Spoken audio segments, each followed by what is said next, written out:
Good morning from Fox News in Washington. I'm Caroline Shively. Just moments from now, authorities in New Orleans will give us an update on the New Year's attack that has left 15 people dead and dozens more injured. Here's what we know right now about one of the worst terror attacks in American history. The FBI has identified the sole suspect as Shamsud Jin Jabbar, a 42-year-old Army veteran from Texas. Police say he drove a Ford pickup truck through a crowd on Bourbon Street in the French Quarter around 3 a.m. on Wednesday, mowing down people celebrating the new year. The truck also had an ISIS flag mounted in the back and reportedly improvised explosive devices inside that were not detonated. After crashing the truck, authorities say Jabbar got into a shootout with officers and was shot dead.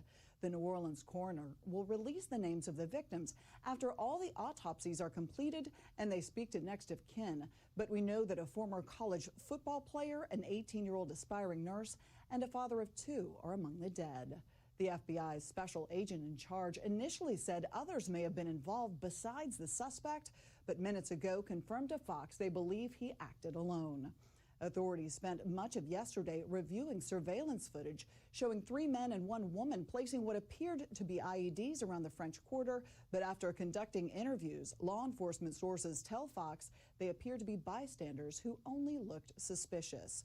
Minutes from now at this briefing, authorities will likely face questions about today's security ahead of the 4 p.m. Sugar Bowl between Notre Dame and Georgia.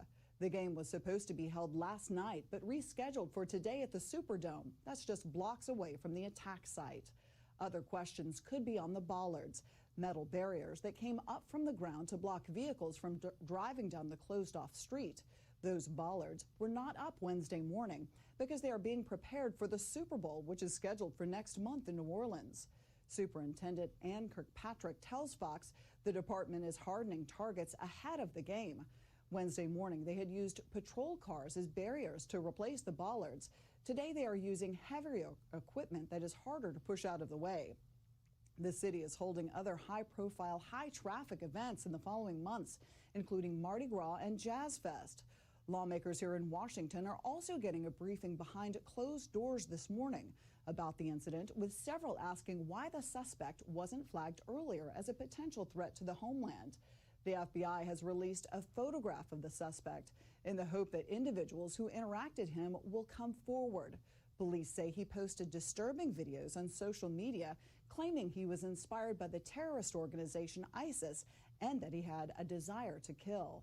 We know the man was facing mounting financial problems. One of his ex-wives was suing him for child support. He was in deep credit card debt and involved in real estate businesses that had lost money. Federal and Texas authorities swarmed his home in Houston last night, even evacuating nearby residents in case there were more IEDs or booby traps. They are also combing through his records, social media posts, and talking to family and acquaintances about his pathway to radicalization. The suspect was born and raised in Texas near Beaumont. He served in the U.S. Army and Reserves as an IT specialist who rose to the rank of staff sergeant and appears to have no history of violence. We are now joined by my colleague, Caroline Elliott, who is in New Orleans. Caroline, what can you tell us? Caroline, the biggest development in the last hour is that in the last few minutes here, the FBI says that they no longer believe other suspects were involved. Again, we're just going to read straight from this email now that says the FBI still wants people to come forward with information regarding the suspect. But after many interviews yesterday, the FBI no longer believes, or they now believe rather, he did act alone. Now, of course, we are Caroline, seeing I'm that you right there because we are now seeing at the podium Louisiana's governor. Let's listen in. Of those lives that were lost in this horrific act of violence. I also think that it's important to remember that what happened yesterday was akin to those who are old enough to remember jigsaw puzzles. And that you would take a 1,000-piece jigsaw puzzle and you empty the box and you've got to start sifting through those pieces. And you want to start, if you're real good, you start at the corners, right? Try to put your corners together. And from yesterday to today, over 1,000 law enforcement agents and officers, men and women, have been poring over countless amounts of data, of videos, of surveillances, interviews, tracking down every possible lead that came to us, whether it was the New Orleans Police Department, the Louisiana State Police, the FBI, or our other federal agencies. Also yesterday, I issued an emergency declaration. That declaration was meant to streamline resources and communications between state, local, and federal partners. And we're seeing the results of it. I also would like to remind everyone that what's going on in this city and this state is twofold. We've got an active criminal investigation going on, while we're also continuing to secure the city in preparation for 3 o'clock kickoff time for the Sugar Bowl. With that, I would also remind those who are in the city that as far as state resources are concerned, we have the Louisiana State Police, the Louisiana National Guard, which was part of that emergency declaration, which allowed us to put an entire MP company on the ground. Those become force multipliers, is what we call that in law enforcement and the military. That helps to add to the resources that we have. Wildlife and Fisheries, the Department of Corrections, DSF, DHS, our Veterans Affairs, our Probation and Parole, all state agencies. Any state agency who has a post-certified officers are here in this city to help secure the city.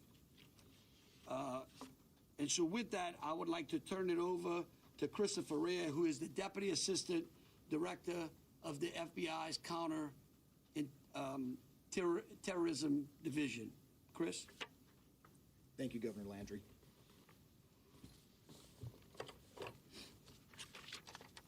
Good morning. I am FBI Deputy Assistant Director Christopher Rea. I'm from our Counterterrorism Division at headquarters. I'm also joined by Assistant Special Agent in Charge Alethea Duncan from our New Orleans office, who you heard from yesterday. I'm here to discuss not only the latest investigative information we have here in New Orleans, but I'll also let you know about other investigative activities outside of the state.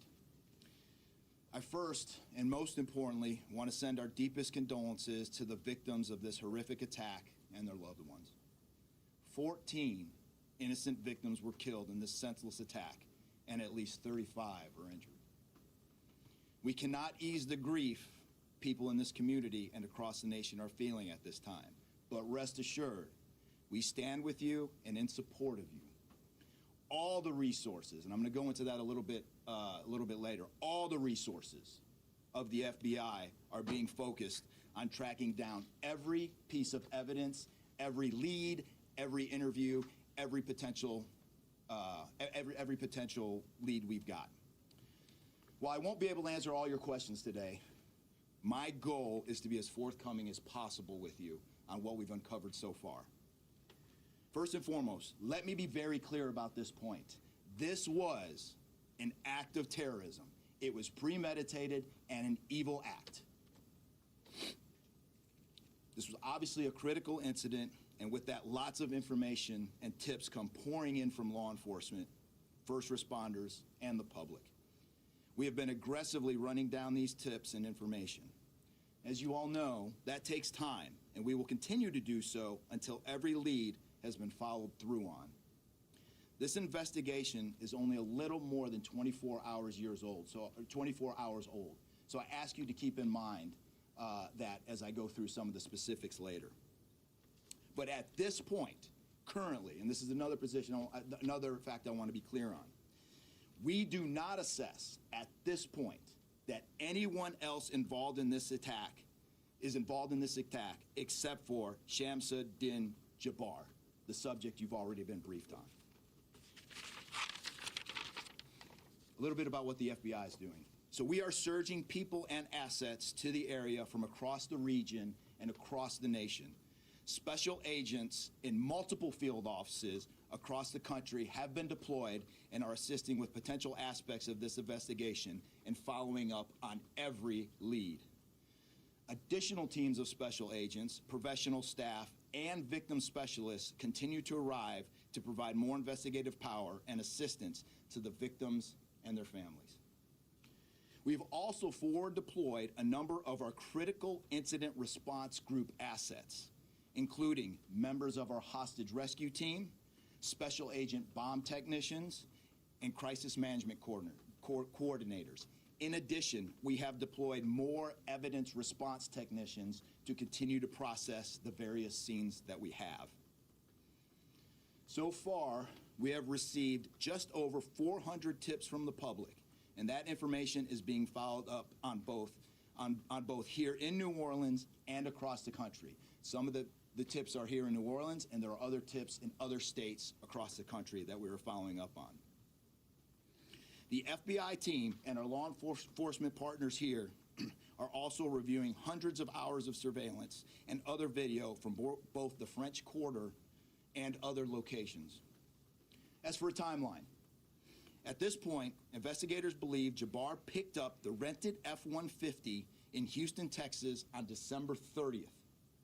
He then drove from Houston to New Orleans on the evening of the 31st, and he posted several videos to an online platform proclaiming his support for ISIS.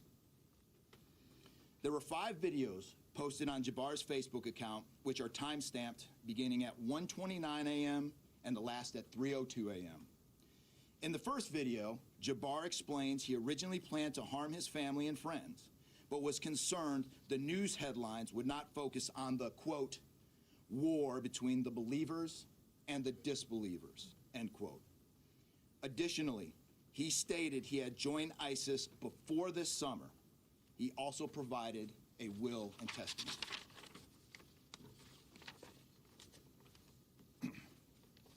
FBI and ATF. We have a couple different scenes at the location. We have released the scene at Bourbon Street. That scene has been released. We also have a scene off of Mandeville address where we're currently searching that scene right now. FBI and ATF agents have secured that house, and that location is being searched for potential evidence. On New Year's morning, Jabbar opened fire after ramming through a blocked-off area of Bourbon Street, used his truck as a weapon to run over the victims. Teams of specially trained victim specialists, again, as I said, are on the ground here in New Orleans, assisting survivors of the attack and loved ones of the deceased. We do not believe the public is in any danger around any of these locations. 3 phones linked to Jabbar have been recovered, and digital media exploitation is a priority to see what is on the devices and determine if there are any other potential leads. Additionally, we have recovered 2 laptops and are currently reviewing them for any potential leads. Those laptops were recovered at the Mandeville address. Evidence technicians will also be going over the F-150 truck Jabbar was driving. As you know, we recovered an ISIS flag from the back of the vehicle. Jabbar declared his support for the terrorist group on social media, as I stated before, as he made his way to New Orleans. FBI bomb technicians also recovered 2 IEDs in coolers, one from the cross-section of Bourbon and Orleans Street, and the second at an intersection approximately 2 blocks away. There were multiple reports of other devices. Those reports turned out to be misinformation or not actual functioning devices. Those are the only 2 devices that we've been able to recover that were functional. Both devices were rendered safe on scene. We did obtain surveillance footage showing Jabbar placing the devices where they were found. 2 other, as I said before, 2 other items of interest were determined not to be IEDs. A little bit about Jabbar. Jabbar himself was born in the United States and is a U.S. military veteran. We are looking in everything in his life. While we have interviewed many people who know Jabbar, we still need to talk to others. Whether you know Jabbar personally, worked with him, served in the military, or saw him in New Orleans or Texas, we need to talk to you. You may not think you have relevant information, but what you know could tie in to one of our investigative leads. Specifically, we want to talk to anyone who was in the French Quarter on New Year's Eve or early on New Year's Day. That includes people spotted near one of the two IEDs on Bourbon Street. The IED was inside a cooler, and many people stopped and looked at the cooler and then continued on their way. Let's be clear, again, we do not believe at this point these people are involved in this incident in any way. We want to speak to them as witnesses and want to know what they saw and when.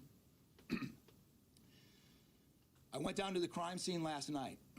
It is very hard to put into words what it looked like and how difficult it was to see. Anyone with information can call us at 1-800-CALL-FBI or send digital tips to fbi.gov/Bourbon Street attack. Early this morning, evidence response teams finished their work at the crime scene. Bourbon Street has been turned over to the city of New Orleans. As you know, there's also an FBI investigation in Las Vegas. We are following up on all potential leads and not ruling everything out. However, at this point, there is no definitive link between the attack here in New Orleans and the one in Las Vegas. And again, I'll preface, as I close, I'll preface everything with what I started with in the beginning, which was this is very early in an investigation like this. Again, our thoughts and prayers are with the victims of this tragedy and everyone impacted across the country. They remain at the heart of our investigation. I also, although I've only been on the ground here a short time, I also want to express a sincere appreciation for our partners here, which include the U.S. Attorney's Office, HSI, ATF, the New Orleans PD, the Louisiana State Police, the Governor's Office, and countless others. At this point, I'm going to turn it over to the Special Agent in charge of ATF here, Josh Jackson.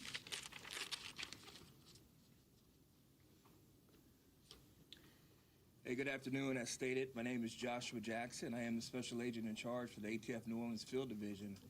And ATF's primary mission is preventing, reducing, and solving violent crime throughout the United States and abroad. Solving part is the focus of this investigation. ATF resources that have been brought to bear to the city and to focus with our federal, state, and local partners have been our national response team.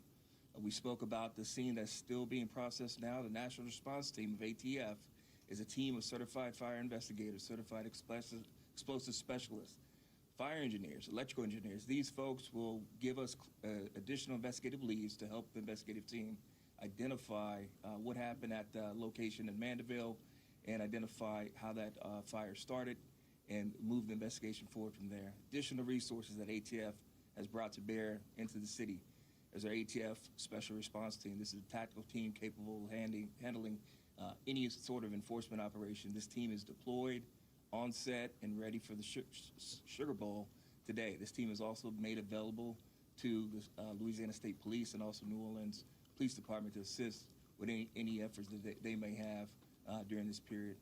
Additional resources, as the governor alluded to, he executed executive powers and had an emergency declared to where ATF was able to tap in to Emergency Support Function 13 resources. This allowed us to bring additional explosive detection canines so that we can safely sweep the city and safely sweep the Super Bowl in preparation for the game today. These resources will still be in the city as we lead up to the Super Bowl and through Mardi Gras. These type of ATF resources will be here. The last resources the ATF has brought to bear, and probably the most important one, There's our victim witness coordinators. These folks come in and they provide resources to the victims and the family members that have suffered greatly during this tragedy. The entire city hurts, but the victims and the family members are in need of resources and care long after this investigation wraps up. This time next year, to be hard for the families and friends who suffered during this event. So our victim witness coordinators are working with the FBI, the City of New Orleans coordinators to provide resources to these folks out here. And as we move forward, ATF will be committed. We will work with the investigative team moving this investigation forward, but also we'll be here to make sure the city is safe and prepared as we move into the Super Bowl. And with that, I'm going to turn it over to our mayor of this great city, New Orleans. Madam Mayor. Thank you so much. Well, good morning once again. And I just want to just echo my thank yous to the unified command of our law enforcement partners and at every single level, federal, state, and governor. Governor, thank you for your partnership. Yeah. Thank you. I also want to thank the residents and the visitors of the city of New Orleans for your patience, for your support, and most of all, your prayers. Our hearts and prayers continue to go out to the victims' families, and the city of New Orleans, we're resilient. And as I stated on yesterday, my focus in terms of a priority has been on our victims. As you've heard, that yes, the FBI was able to clear Bourbon Street. And what that meant also for me in this city was that we were able to remove our victims, identify them, and notify their families. Real reverence. They mattered, the families matter, and matter to the city of New Orleans. In addition to that, I want to just thank again our federal partners in Washington, listening to my plea personally for the additional resources to allow for the scene to be cleared, and again, attending to our victims. I walked by each one, and I did the sign of cross in my own way, because reverence, again, is important.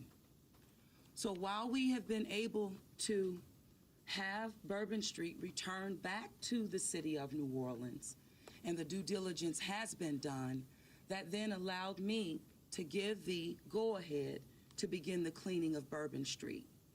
That started happening in the morning about 2 a.m. It was completed before 8 a.m. this morning. But that has really set the tone, I would say, and with the confidence that I have in the law enforcement partners, all of the resources that have been activated, how we have made sure that safety continues to be our top priority, how our assets have been deployed strategically, again, for the safety and the protection of our visitors and our residents in the city. And because of that, the confidence is there to reopen Bourbon Street to the public prior to game time today.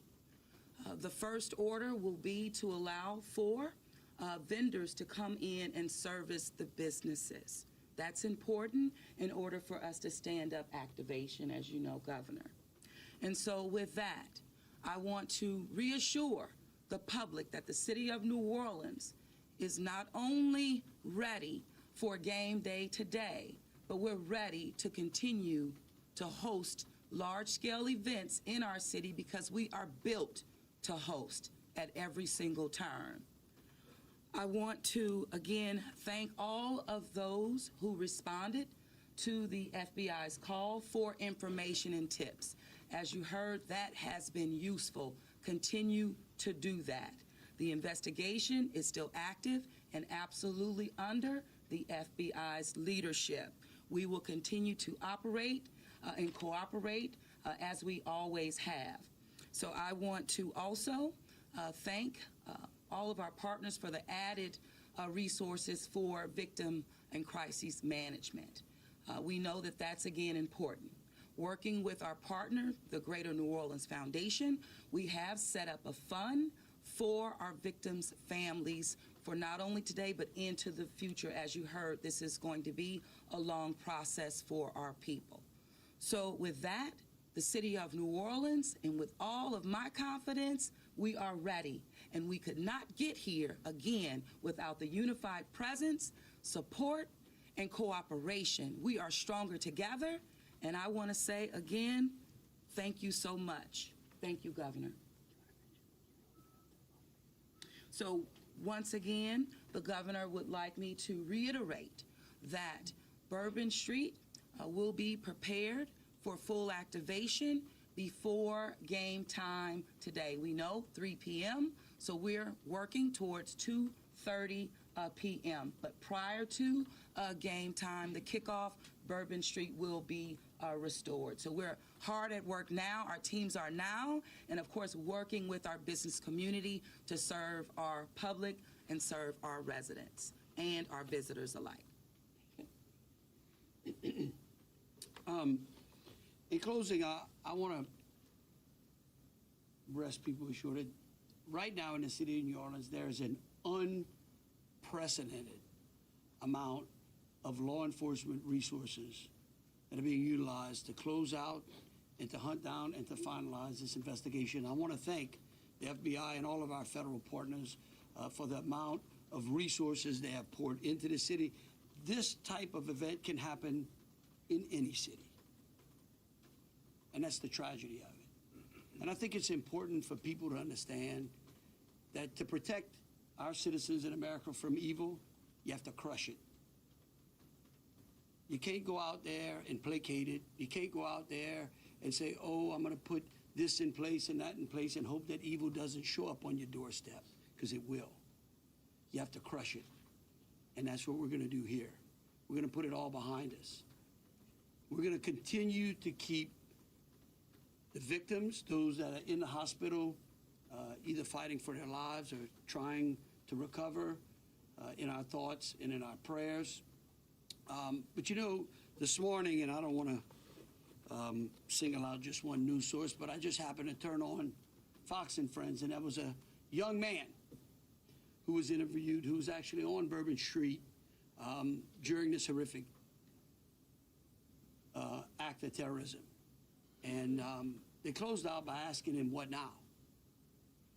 And I think he summed it up. He said, look, we can't live in fear, because fear will paralyze us. He said, we come down to the city to enjoy ourselves and to entertain ourselves and to be with our friends and with our families, because that's who we are.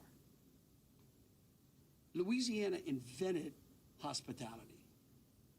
The people of this city care for each other. And believe you me, we care about each one of the lives that were lost in this city and that. We will never forget them. But it would be a tragedy if we let their losses be snuffed out because of fear. This city will be back. We will be open to family and friends and loved ones who want some time to relax from the pressures of life. And so today, we're going to have us a sugar bowl. We're going to enjoy ourselves. We're going to keep those, again, who have lost loved ones in mind. And we're going to get on to the business of this city and this great country. With that, I'll take any questions. Governor, this is for you and the Assistant Director. The message has really changed since yesterday. Yesterday, the FBI said that people should be vigilant, that he did not act alone, that he likely had help. And now you're coming out the very next day and saying he was a lone wolf, everything is safe, the game moves on, everybody had a good time. How can you be so sure just 12 hours later? Well, we're going to bring him up. All right, but here's what I want to remind everyone. Like, I was a deputy sheriff. Right? I worked in a jail. I worked on the street. I worked on the interstate. I served warrants. I can tell you. Look, in today's world, I get it. Information, we get information like that. Everybody lives in a 15-second TikTok video. We think that life operates like it does on our phones, and it just doesn't. Information changes. In fact, that's why we ask the media for patience. We get information, like I said, no one dumps a 1,000-piece jigsaw puzzle and puts it together in 5 seconds. Okay? And what I would tell you is that I appreciate the fact that what we did was we're under-promising and over-delivering today. And I think that's important. And I want to remind something. Look, because over the last decade, law enforcement has taken it on the chin, unfairly. And there are great men and women serving in the FBI, in ATF, in Louisiana State Police, in New Orleans PD. Our sheriffs have been unbelievable in this. And I tell you, they want to protect you all. And we have to trust them. And sometimes the information we put out, we end up finding out that it may be incorrect. But guess what? What we're doing here is something that I think is important. It's called transparency. And look, something may change again. Here's what I do know, though. Right now, this is one of the safest places on earth. That doesn't mean that nothing can't happen. Thank you, Governor. And to echo exactly, I think the governor put it eloquently, as could be said. In a lot of these instances, I also had the opportunity to deploy to Boss Bomb, and I will tell you this is almost carbon copy to Boss Bomb as far as the inaccurate reporting that comes up. And what the governor said is we want to be transparent with the public. Years of the FBI not being transparent, we're being as transparent as we possibly can. Unfortunately, as we're being transparent, unfortunately for that, there is some information that we have to go back and recorrect. And in this particular incident, you heard the resources that we brought, that the other state and locals have brought. We've had 24 hours now to go through media, to go through phones, to interview people, to analyze those videos, analyze other databases. And after all of that, there's been hundreds and hundreds of leads done just in 24 hours.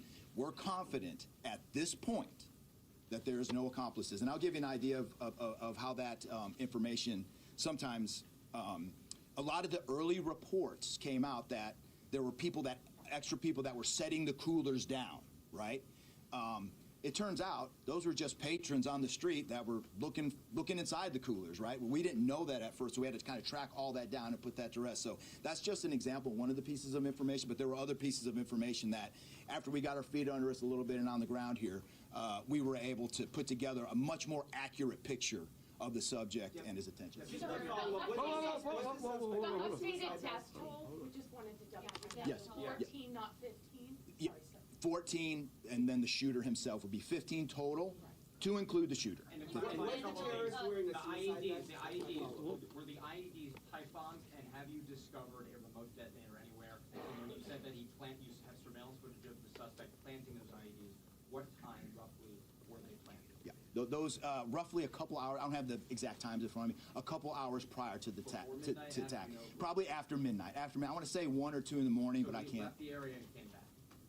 Correct. That's our assumption now. I mean, we still have a lot to work through. We're getting more surveillance video and everything else, but that's the assumption. Was he wearing suicide vest? Were there sweeps being done on Bourbon Street? Would there have been canines out on New Year's Eve? Would there have been bomb sweeps done? Look, I think let me just say this, and either Joe or Rob will correct me. Look, a bomb dog doesn't operate like a drug dog, right?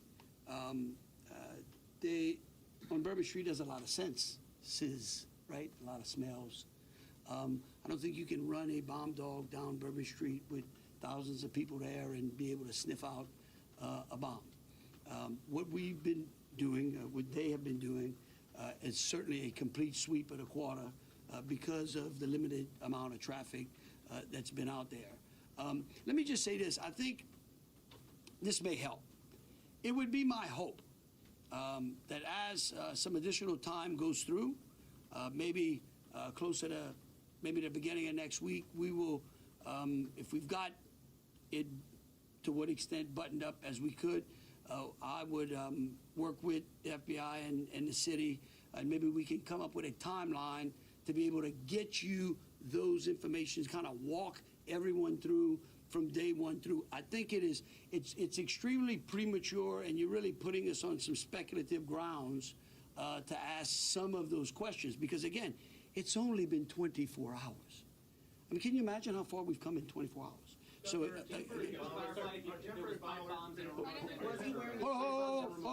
we'll go one at a time. What is being done to make Bourbon Street safer tonight than it was New Year's Eve? Are temporary bollards being brought in to block off the street, and why weren't those used on New Year's Eve?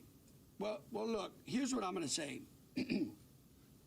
Every time some bad guy does something like this, there's what we call an after-action review. Because again, nothing is 100%. We have reinforced the area. We have deployed some additional types of assets. I personally think it's up to the city or other. I don't like to give specifics because I don't like to tell the enemy what we got. But I can tell you we're in better shape than we were before. We have time for two more questions. Director, what brought him down? Can you speak to the Mandeville scene? And then we'll go to Some neighbors at that site told us they smelled smoke early in the morning. Was there a fire there? Any kind of burning happening? Yeah, Do you great. still believe that fire happened after the suspect was killed? That's correct. Yeah, I'll move to 18. I do want to address the suicide vest question. I want to kill that one right away. Okay. There was no evidence that the subject was wearing a suicide vest at all. So I will turn the Mandeville stuff over to ATF.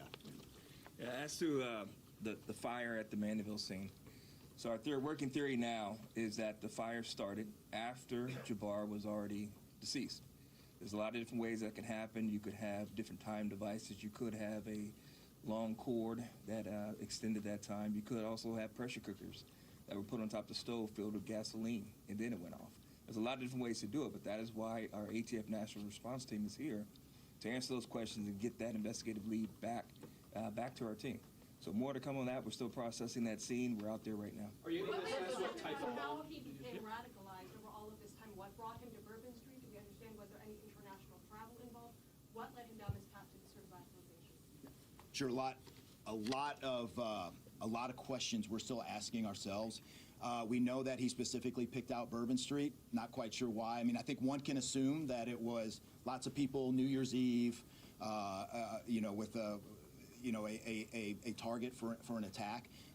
That's the stuff in the coming days as far as that path to radicalization that we're really going to be digging into and making a priority of. So what I can tell you right now is that he was 100% inspired by ISIS, and so we're digging through more of the social media, more interviews, working with some of our other partners to ascertain just how to ascertain a little bit more about that connection.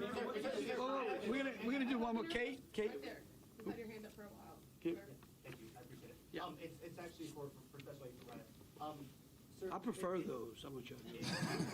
In order to reassure people, would you be able to explain the analysis and evidence that has led to this most recent understanding that he was a lone actor and that there is at this point, at least from your understanding, no further danger to the public? Sure. I think a lot of that, multiple interviews, the hundreds of interviews that we've conducted so far, the social media review that we've done of his accounts, by my count now, the 5 devices we have, the 3 cell phones and the 2 laptops, been able to initially triage or go through that, and there is just nothing to indicate through call records, through anything on those devices, through interviews, through anything in our systems that he was aided in this attack by anybody. And again, I have to caveat, like the governor said, it's just 24 hours into it. And that could change, but right now, we've got a much better picture and much more confidence on what we were dealing with than we were just 24 hours ago.